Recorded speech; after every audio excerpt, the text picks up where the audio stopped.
Hello, everyone. Today we are going to be presenting on the drug abuse screening test, also known as the DAST-10. Next slide, please, Kelly. So this is one of the most widely used substance use screening tools in clinical practice. It plays a really important role in couple and family assessment. Throughout the presentation, we'll be reviewing the background of the DAST-10, its theoretical foundations, the psychometric properties, and how it can be used in therapy, particularly within systems and relational framework. Next slide. So the DAST-10 was developed by Harvey Skinner in 1982 as a drug-specific counterpart to the Michigan Alcohol Screening Test, or the MAST. While the MAST focuses solely on alcohol, the DAST extends that logic to non-alcohol drug use and other substances. It also contains 10 yes or no questions, which are designed to quickly identify the consequences of drug use within the past 12 months. Next slide. So one of the reasons the DAST-10 is so frequently used is because it's so quick. Typically, it takes only about 2 to 3 minutes, and more importantly, it can help identify the impact of drug use on a person's functioning. So it's not just looking about how much, but how it's impacting them. And this fits well within the systemic assessment model that considers how substance use influences multiple domains, such as family roles, communication patterns, boundaries, and emotional availability. And Jordan's work in 2003 emphasizes the importance of brief screening tools like the DAST-10 to uncover hidden stressors within the family system. And drug use is often minimized or unseen, so a tool like this screening helps bring those issues to light. Next slide, please. The primary purpose of this tool is to identify whether an individual is experiencing problems due to drug use and to determine whether additional assessment or intervention is needed. So it's not a diagnostic tool. It doesn't tell us exactly what substance is being used or whether someone meets the criteria for a substance use disorder, but instead it gives clinicians a really good snapshot of risk levels and helps us ask deeper questions. In couple and family therapy, this is really important. Sperry's 2019 work on contemporary family highlights that drug use often influences relational satisfaction, trust, parent-child interactions, co-parenting, and just basic daily functioning. So this screening helps clinicians uncover whether substance use may be contributing to those conflict patterns and that disconnection or instability. And then the theory, so the DAST-10 is grounded in addiction severity and the negative consequence model, meaning it evaluates the result of drug use rather than just the amount used.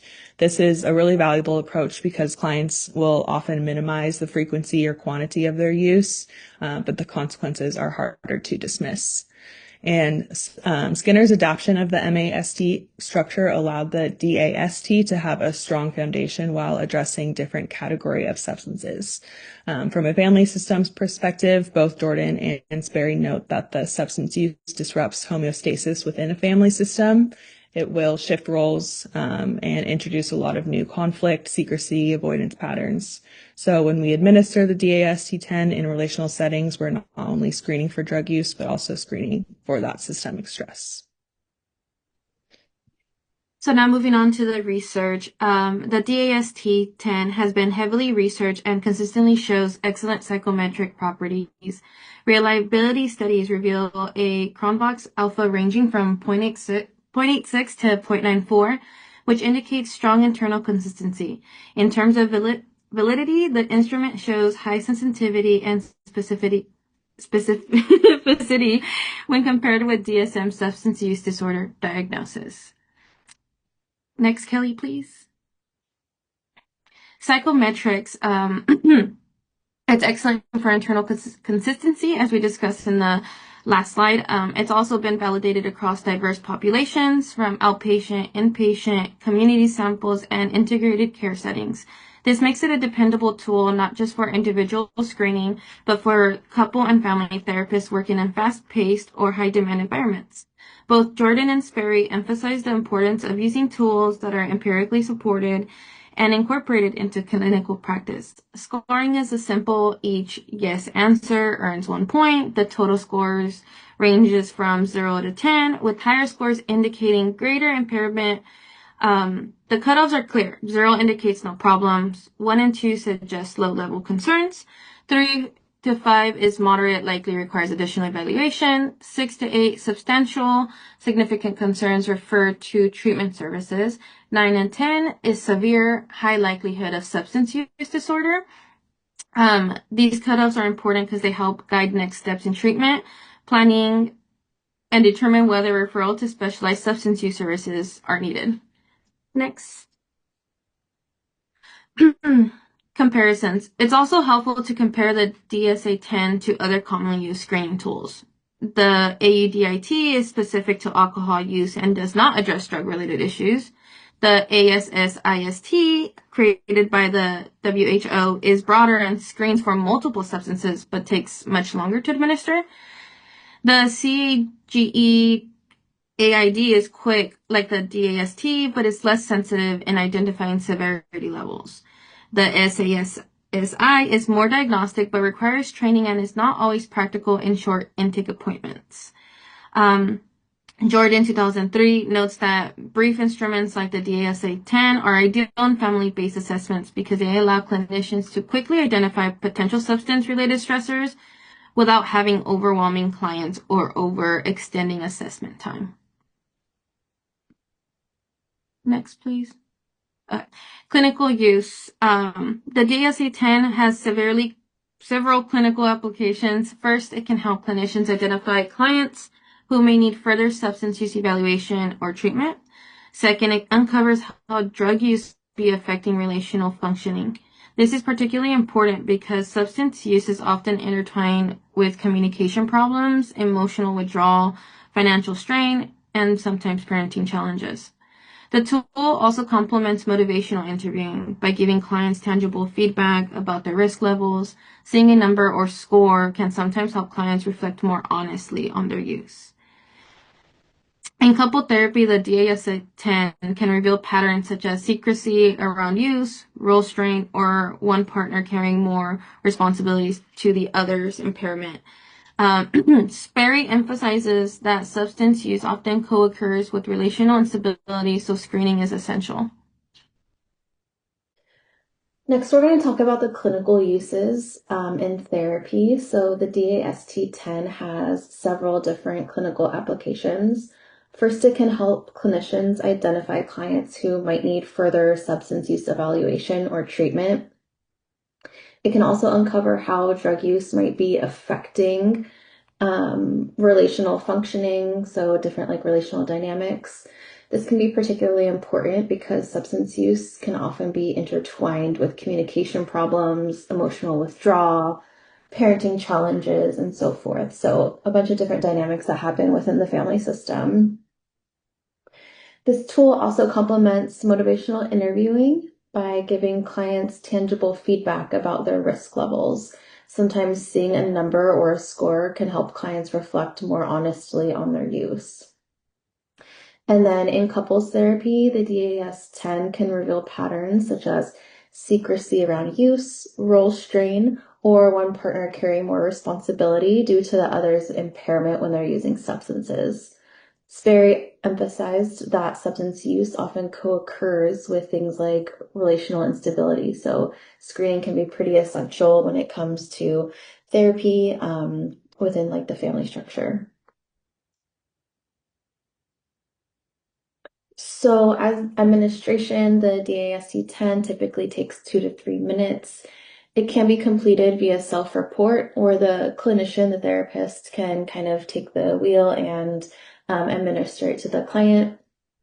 It's suitable kind of during like any time. So we can do it during our intakes. We can do it for specific screening or just for like maintenance, ongoing monitoring.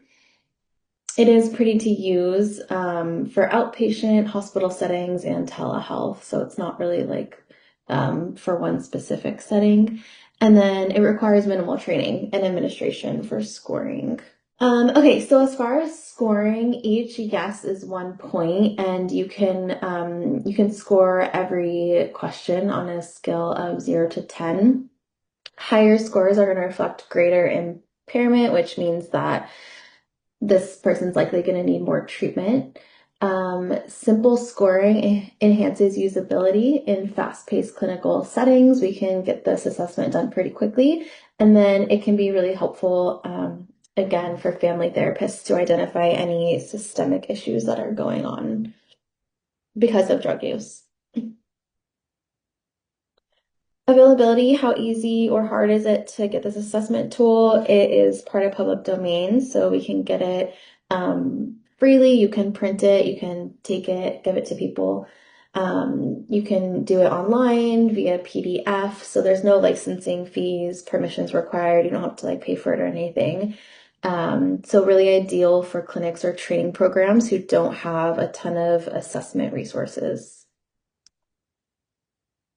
A couple cultural considerations. Cultural norms might shape the way in which um, have attitudes towards things like drug use, help-seeking behavior, disclosure during screening. People are going to have different comfortability levels, potentially depending on their cultural norms. For example, in some cultures, substance use might be super stigmatized, and others it might be normalized as part of like a party scene or even family rituals. Things like language, literacy, and translation issues can also impact the accuracy of these assessments. So both Jordan and Sperry highlighted that clinicians should have some sort of understanding of the cultural context of substance use within the family system. For example, what might be problematic in one culture can be perceived differently in another culture. And then as far as conclusion, in summary, the DAST-10 is fast, it's reliable, it's pretty practical way of screening for drug-related problems.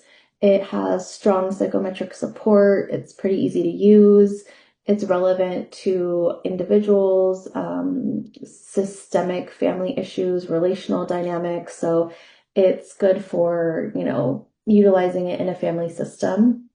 And then by integrating it into assessment practices, clinicians can uncover, again, those substance use related stressors that could potentially impact a family dynamic, a family system, etc. So that is all. Thank you guys so much for listening to our presentation. Here's our references. And that's it. Thank you.